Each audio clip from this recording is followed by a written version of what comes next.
Oke teman-teman, mari kita bahas tentang how Martin Luther invented sola scriptura. Sola scriptura invensi Martin Luther ya. Dan Luther menolak infalibilitas kepausan dan konsili-konsili gerejawi dan mengatakan bahwa paus dan konsili ekumenis bisa berbuat salah.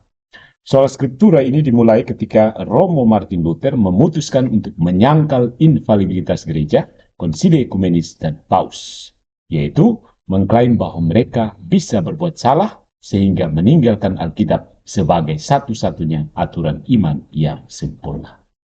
Kebaruan itu tidak disebutkan dalam 95 tesis Luther yang diposting pada tanggal 31 Oktober 1517. Tetapi beberapa ahli mencatat bahwa dia tidak memakukannya di gerbang gereja, tapi sekedar menuliskannya sebagai surat kepada uskupnya.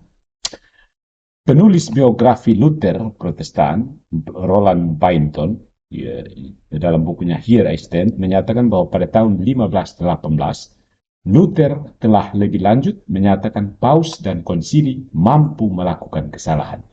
Kemudian dia mengulangi dan memperkuat klaim tersebut selama 18 hari perselisihan Leipzig, Juli 1519, dengan John Eck. Bainton ini melaporkan bahwa Luther menyatakan begini, "Saya menegaskan bahwa sebuah konsili terkadang keliru dan kadang salah, juga tidak memiliki wewenang konsili untuk menetapkan pasal-pasal kepercayaan baru. Sebuah konsili tidak dapat membuat hak ilahi dari apa yang pada dasarnya bukan hak ilahi. Konsili-konsili telah saling bertentangan, karena konsili Lateran baru-baru ini telah membalikan klaim konsili Konstans dan Basel bahwa sebuah konsili berada di atas seorang paus. Seorang awam sederhana yang dipersenjatai dengan kitab suci harus dipercaya di atas seorang paus atau konsili tanpa kitab suci. Saya mengatakan bahwa baik gereja maupun paus tidak dapat menetapkan pasal-pasal iman. Ini harus berasal dari kitab suci. Demi kitab suci, kita harus menolak paus dan konsili." Pada tahun 1520, Luther secara tegas menyangkal infalibilitas kepausan.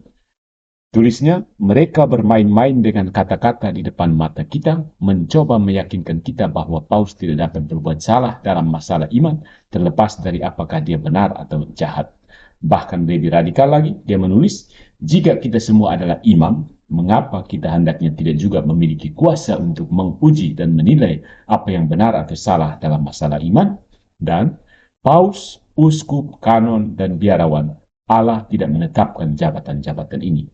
Oleh karena itu, dia menulis pada bulan Maret 1521, ini adalah jawaban saya kepada mereka yang juga menuduh saya menolak semua guru suci gereja.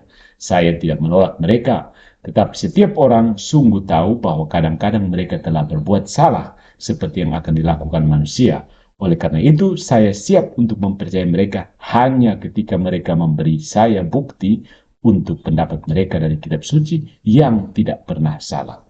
Tonggak besar berikutnya dalam lintasan tragis dan benar-benar anti-tradisional ini adalah Diet of Worms, Januari hingga Mei 1521, di mana Luther membuat pernyataannya yang terkenal dan klimaks pada tanggal 18 April 1521.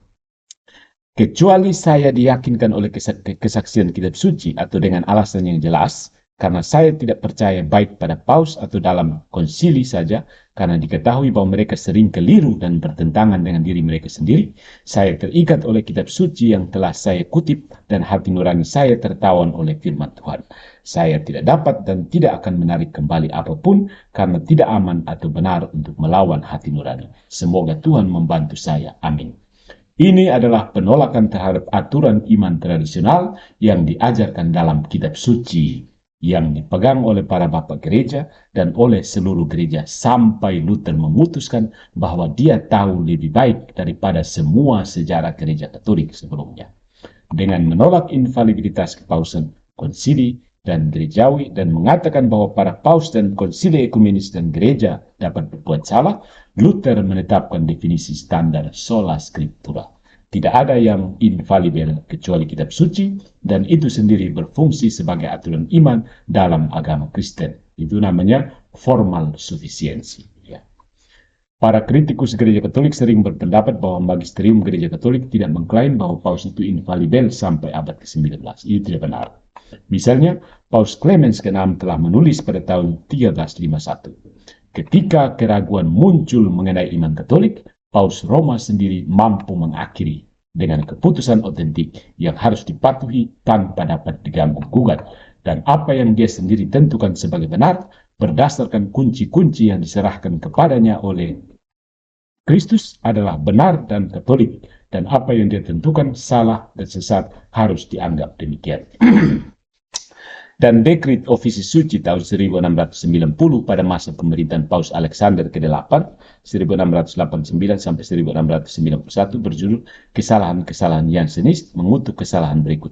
Penegasan otoritas Paus Roma atas konsili ekumenis dan infalibilitas dalam memutuskan pertanyaan-pertanyaan iman adalah dan sering bertentangan. Pengakuan Protestan abad ke-16 dan karya-karya teologi standar mengikuti pemikiran Luther. John Calvin membantah pendapat Katolik bahwa konsili-konsili ekumenis berada di bawah bimbingan langsung Roh Kudus dan karena itu tidak dapat berbuat salah. Institutes of the Christian Religion. Dan menganggap tahta Romawi yang pernah menjadi ibu dari semua gereja menunjukkan pada zamannya tidak ada apa-apa selain kemurtatan yang mengerikan dan telah menjadi tahta antikristus. Pengakuan Belgia, The Belgian Confession tahun 1561 menyebut Alkitab sebagai satu-satunya aturan yang sempurna. Kemudian pengakuan Helvetik kedua tahun 1564 berpendapat bahwa kami tidak mengizinkan diri kami sendiri dalam kontroversi tentang agama atau masalah iman untuk mendesak kasus kami hanya dengan pendapat para bapa atau dekret dewan, dekret konsili. Kami menolak tradisi manusia, bahkan jika itu dihiasi dengan gelar-gelar yang terdengar tinggi, seolah-olah itu ilahi dan apostolik, disampaikan kepada gereja oleh suara para rasul yang hidup. The Anglican 39 Articles tahun 1571 menyatakan bahwa gereja Roma telah keliru dalam hal iman, artikel 19, dan bahwa konsili-konsili ekumenis mungkin keliru dan kadang-kadang telah keliru, bahkan dalam hal-hal yang berkaitan dengan Tuhan. Artikel 21. Dan disitulah awal mula invensi sola scriptura, penolakan terhadap otoritas. Itu pengaruh dari René Descartes, ya. René Descartes, kemudian Luther. Meskipun demikian terdapat inkonsistensi. Kalau memang hanya kitab suci yang benar, maka kita yang bisa kita lakukan adalah menonton Alkitab sampai kiamat. Sampai kiamat Alkitab hanya menonton kita, dan kita hanya baku menghadap menonton Alkitab sampai kiamat. Karena tidak seorang pun yang berhak untuk mengajar, karena tidak punya karunia infalibilitas. Maka kitab suci hanya begitu saja. Jadi soal struktur ini sebenarnya tidak alkitabiah dan tidak logis ya. Karena kalau hanya Alkitab saja, kita mau buat apa? Nonton Alkitab saja. Begitu. Jadi soal struktur itu buang jauh.